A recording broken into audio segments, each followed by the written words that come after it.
happened to my face? My face! Ah! My face! Ah! Oh, help me, Lord. What happened? Oh, okay, maybe. That's all right. I'm good. I'm back. Oh, my God. I think I just got transported through one of those machines from The Fly then for a minute. Like, my face was all kinds of, like, nasty and horrible.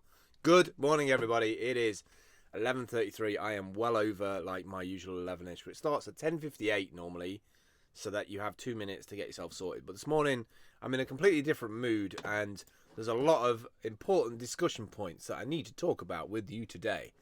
And it's been dwelling on my mind for like 24 hours, 48 hours. I feel like in some ways it was kind of planted there, but I've been deliberating it in my head and thinking about it, and it's about time somebody said something. So I'm going to be getting into some serious topics today.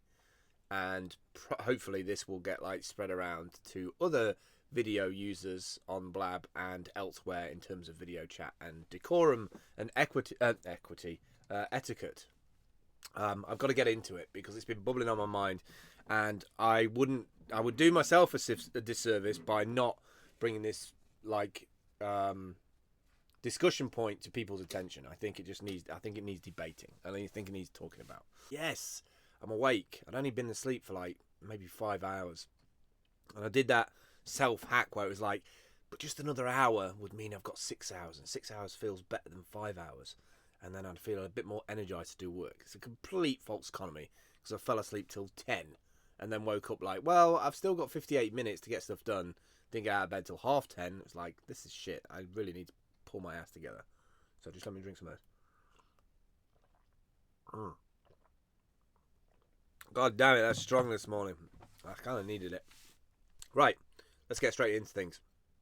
I got an email back yesterday about the quote. It wasn't a bad email. It was things are going to move up the chain. Need to talk to chief execs. Need to get other people on board, etc., etc. I should get a response before Friday. That was the basic cut and thrust of the email, which is good. I think I left breathing room in there so they can decide if they want to go for one project or another project. Either way, there was no discussion or talk about, you know, the money side of it, which I think I've been incredibly reasonable about anyway for what I'm trying to deliver in 3 months. Plus, I think for Team Humble, it's huge because it's everything that we're trying to do as a group and in a sustained way. So I kind of see the group. I kind of see what Team Humble do, almost like a 501. I think it's 501c in the US. I could be corrected by William because I know William and Chloe are in the chat. Welcome, William. Welcome, Chloe.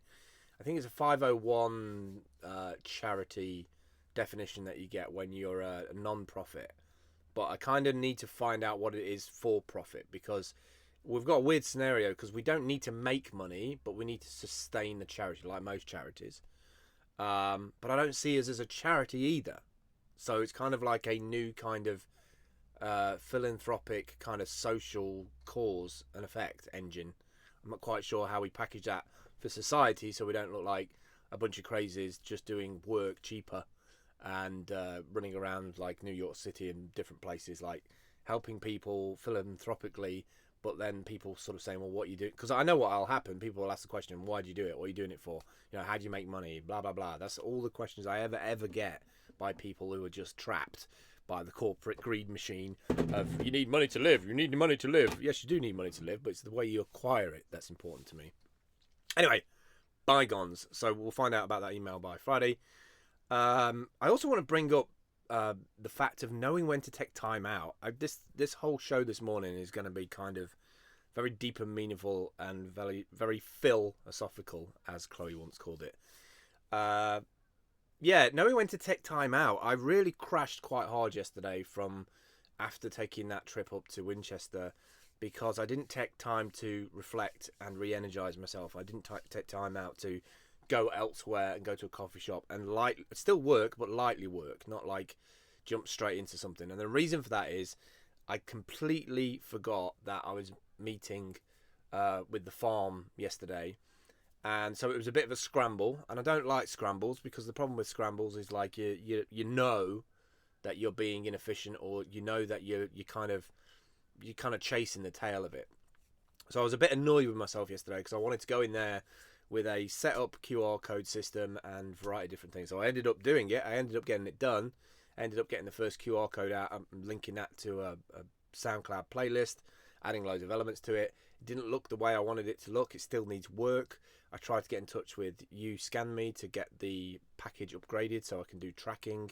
It didn't get there. So taking time to reflect and refresh after an event was something that was like taught to me in the last couple of years, because I always crash after an event. I always crash after a conference if I've done live streaming for somebody. You know, literally we work on it for 3 months on the schedule, the plan. We do the plan, we rock up, we do it, we get it done, and then the next 3 days of that week are just destroyed of me, just like exhausted from just the mental power. So remembering to take time out and refresh and recharge is huge, and I didn't do it yesterday. I went straight into another job and ended up like being a complete mess. Am I recording locally? Just double check. Right, 8 minutes in. I've got another 10 minutes. And I want to get into 2 quite serious topics in the last 10 minutes, if that's cool with you. Hopefully people can hear me. I don't know if I haven't really tested any audio things or anything this morning, so hopefully it's cool. Give me a click on the props thing if you can hear me. That'd be awesome, just so I know it's actually working. So yeah, those are the 3 things yesterday. The QR code thing is out. That's kind of cool. The thing with the QR code, which is really smart, is that we can track the QR code in terms of who scanned it at what time, what device they were on, whereabouts in the whole site. You know, certain QR codes are doing better than others, and we're going to use them for the huts in terms of telling people about the huts. We're going to use it in terms of the shower units and where the washing machines are and things like that. Also going to use it in the petting farm for like little mini podcasts for all the people in the petting farm. So that's going to be kind of cool, because people can go in there with their kids. The kids are playing. The mums tend to sit on their mobile phones. So them being able to scan something and listen to a little, with their headphones, listen to a little podcast of, you know, the different animals, I think will be really cool. Because I think then the mums will probably let the kids listen to it. And then once the kids have listened to it, the kids will be asking their parents regularly, is there a new podcast? Is there a new podcast? So I'm kind of excited about that, because that brings the relationship together and brings them back up to the farm and keeps them engaged with the farm. And the best thing about the audio snippets, if they like it, then we're kind of putting a bit of tutorial stuff in a little booklet to say to them how to share it and how to share it on their Twitter and Facebook, which then obviously amplifies and puts a lens on the farm, which is what we want to do, is put a lens on the farm so that people know about it. People know that it's here, because people are very, especially in the UK, like with summer months, it's kind of like we're going to go caravan in summer months. A lot of people don't go to caravan site in winter. That's not to say people don't, but there's other things going on at the caravan site, the campsite, like a Christmas party and a Christmas like get together and various things like that. That there's people in the village that don't even know that the farm exists. So it's kind of getting those people to come along. Right, the 2 important things I really want to talk about today. Those are kind of things that have been happening, but I want to talk about platforms that don't curate.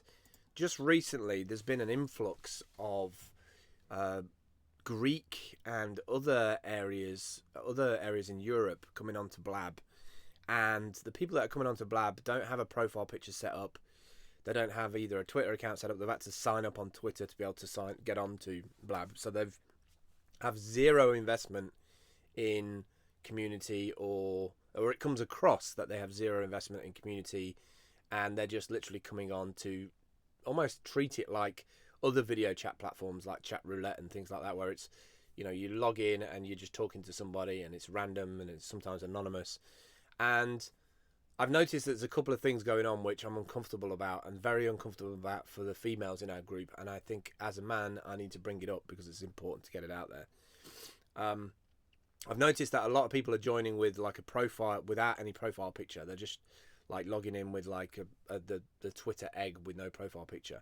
If you log into any group with Team Humble in that has an egg in it without a profile picture, and you have no Twitter tweets whatsoever and no community thing, chances are you're going to get banned and kicked, because the majority, I would say well over 80 or 90% of those people that come into a chat room, they jump into the chat, they're either abusive or disrespectful to the women in the group, never the men. They never pick arguments with us, and then they're trying to get on cam and ask certain questions and be incredibly disrespectful to the women in our group. And to be honest, in 2015, it's not acceptable. It's not acceptable to treat women any different than we as a group don't treat the women in our group any different. Like, they've all got the same kind of input as everybody else, and it needs to change. It needs to stop. Like, we need to start treating everybody equally. And I know that's a big thing to ask, and it's not for me to put out there to change people's opinion. It's not for me to change. You've got to change yourself. I can't force you to do anything. I don't want you to think the relationship is me telling you what to do. I want to educate you and inform you, and hopefully inspire you to think about interacting with people differently. And I mean male and female.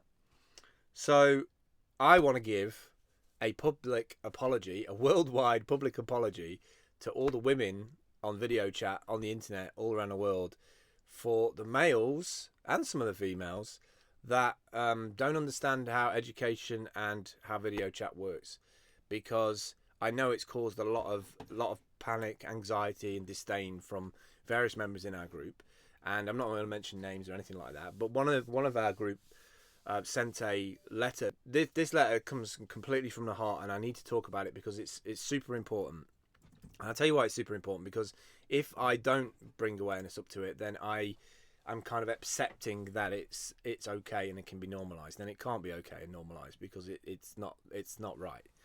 And it has to stop, and it has to stop with education. So I'm going to kind of educate people as to why. So we got a message from somebody in our group that said, "Thank you for never telling us what we should eat, where we should go, or what we should look like." Just remember that sentence. I think it's huge. Like, you shouldn't judge anybody at all whatsoever, male or female, about any of those things. You have no idea of the impact, pain, anxiety, stress, or anything like that can cause. And you have to be incredibly disrespectful to even say those things to somebody else. You have no idea what goes on in that person's life. So can we start to have a bit of humility with each other, in terms of accepting that we all have issues and problems and stresses, and not to build on them by coming onto a video chat and amplifying them in a public realm. You wouldn't go into a pub and point at somebody and shout at the top of your voice the same thing. So why do it online? Like I said, this is my public apology for some of the male DNA that I've seen in the last week in our group. And I don't get it, because you're missing out on so fucking much on those particular people. Like, if you don't treat them the same, if you demean them, if you kind of squander them and minimize them and depreciate them, you're missing out on so much, like, joy, happiness, talent, skill, love. You're missing out. They're not something that they're not a resource for you to abuse and chastise and amplify all your disdain about the world onto. They're people, and I really wish people would start treating people like people in the way that they deserve. I spent 3 years trying to fight my corner in a city, and and people were just incredibly, like, disrespectful, taking my passion and mistaking it as arrogance, just because they didn't have the creative output to understand what my passion was. I just like change and trying to push things forward, trying to have a disruptive conversation. So I guess in some ways it's a disruptive conversation. The letter went on to say, "Thank you for never assuming that we're here solely for your entertainment or amusement." That's a huge one as well. Like, then people come online for lots of different reasons, right? They come online for lots of different reasons. Let me just lock this chair. Sorry about that. Whoever's trying to get on, I'm recording this. I'm sorry. People come online for connection. They come online to talk about their business. They come online just to be people, to hang out. Like, just be respectful. Like, you pay to go and see somebody on stage, a comedian, to be entertained. The relationship that you've got to have with people, it's got to be a mutual back and forth. It can't be like some derogatory control manipulation, because you instantly put that person into that frame of mind, and then there's no dialogue, there's no conversation. And I tell you, I know for a fact, because I've spent the last 9-10 weeks with these people. These people are amazing at their core, and when you start to actually give people permission for who they are without judgment, like, it creates a vacuum an environment for you to work in that's just like full of love. Like, and there's nothing better. There's nothing better as a foundation, as an infrastructure, just to accept that people are who they are. You know, we all have issues. I get that. It goes on to say, thank you for treating us as equals, intellectually, creatively, and emotionally. I want to touch on the very last one, emotionally. I hate it when men say, oh, women are more emotional than men. Fuck you. Bullshit. Don't use this like bullshit calling card that women are more emotional than us. Therefore, you can use it as some kind of cop-out to not actually give a fuck about their emotions. It's bullshit. And I'm sick of hearing about it in 2015. I don't care if it's male or female, right? Don't fuck with people's emotions, especially online. You don't know who they are. You don't know their background. Don't drop into a channel with no profile, no background, you know, no hello, no parlay, you know, and just think you're going to take control of the situation to stimulate your, you know, couple of minutes of satisfaction. It's wrong. It needs to change. It needs to stop. Just finally, it goes on to say, thank you for hearing and valuing our opinions and empowering us to share them with others. See, that's the most important aspect of this whole message. Share it with others. Giving permission to share with others. Not putting them in a box. Not keeping them in the corner. Not like suppressing them, saying your ideas are crazy. Everybody has a shot. Everybody has a fair shot across the board. Like, have an opinion. Don't judge the opinion. Have a think about the opinion. Reflect on the opinion. Like, and just like give back like some kind of compassion, for fuck's sake, you know. Thanks for hearing and valuing opinions and empowering us to share them with others, even when the topic of discussion may or may not be eyebrow tattoo related. Thank you for valuing. Like, these are very important words. I want to finish up today on these words. It's 19 minutes, so I'm finishing up at 20 minutes anyway. I want you to really think about these words, right? Thank you for valuing. So, like, let's start having a discussion and debate about what value is in the digital realm, because it's been a huge topic of conversation for me for the last 3 or 4 years. And as I start selling Udemy courses and paid courses and things like that, I want to have a ongoing daily or weekly discussion about what is value. Like, what is the value of this video on the internet with you watching it, spending your time for 20 minutes? What do you get out of it? What's the relationship I get out of it? Why do it? Is it a waste of time? It doesn't feel like a waste of time to me. I've always used the internet like a post-it note. I literally put stuff on the internet fridge and then walk away, and sometimes come back and look at it on the fridge and go, I remember when I thought like that. Value. Start valuing people, their opinions, their interests, their passions. Like, because if you start valuing other people's, then you start to develop ones in yourself, right?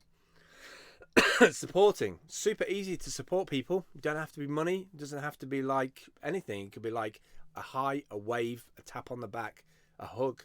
Literally, that's the way you support people. You support people by being consistent, by creating some kind of legacy, by creating a memory with those people. People are not cattle. They're not cows. They don't sit in a field and eat grass and wait for you to come back to chastise it again, to dismiss it again, to ask it to do something. You know, people have emotional, passionate calls to them. And the fact that you don't, you know, people come online and don't portray those, you instantly switch yourself off from those people. They will never, ever engage with you again, or very doubtful. And also preserving, is that the last two words, preserving and empowering. These are two fundamentals that I feel that Team Humble has.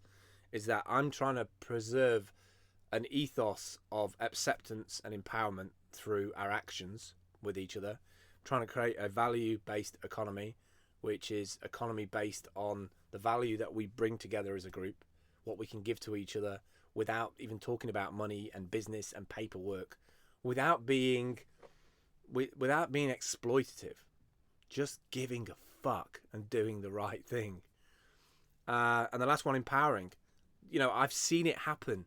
I don't give a shit if you think, oh, this is bullshit, bango, startup, word culture, whatever. I've seen it happen in the last 10 weeks. The moment you put yourself aside and your ego and start like giving back, helping out, doing a bit, pushing things forward, creating forward motion, you end up with just this empowerment engine of people. And that's how I want to finish today, is that's what Team Humble will always be about. And I don't really want to see people come in here if you don't feel that way. And I will link this video.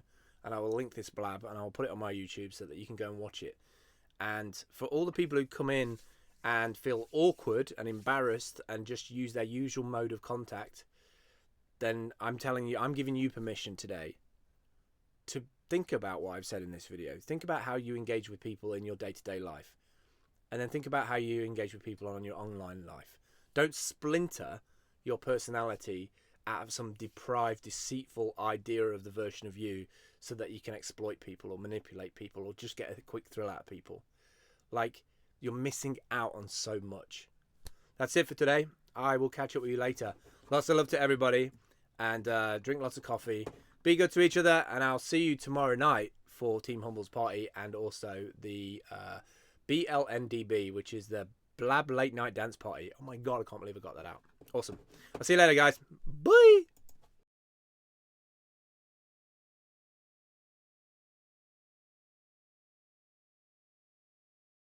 The link, oh, click the link. Don't forget to click the link, cause click the link, just click the link, cause that will help us out. That'll be awesome. Yeah. Awesome. Bye.